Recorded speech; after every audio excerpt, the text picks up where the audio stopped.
Welcome. In this quick tutorial we are going to show you that how to add TikTok links to Instagram story.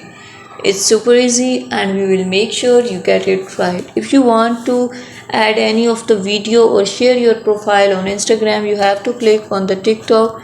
Now click on this arrow and copy link from here. If you want to share your profile on your Instagram story, now click on the three lines settings and privacy.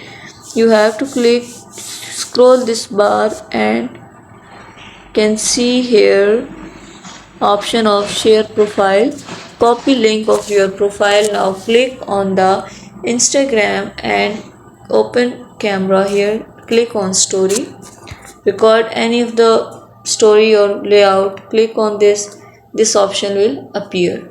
Now click on this emoji, you can search here link, link link, click on this link and you can paste that link here and upload it to your story. You have to click on done. That link of your profile or video will be shared on your story. Thank you so much. Please consider showing your support by commenting, liking, sharing and subscribing to our channel for more valuable content in the future. Your engagement is highly appreciated. I wish you very good luck. Thanks.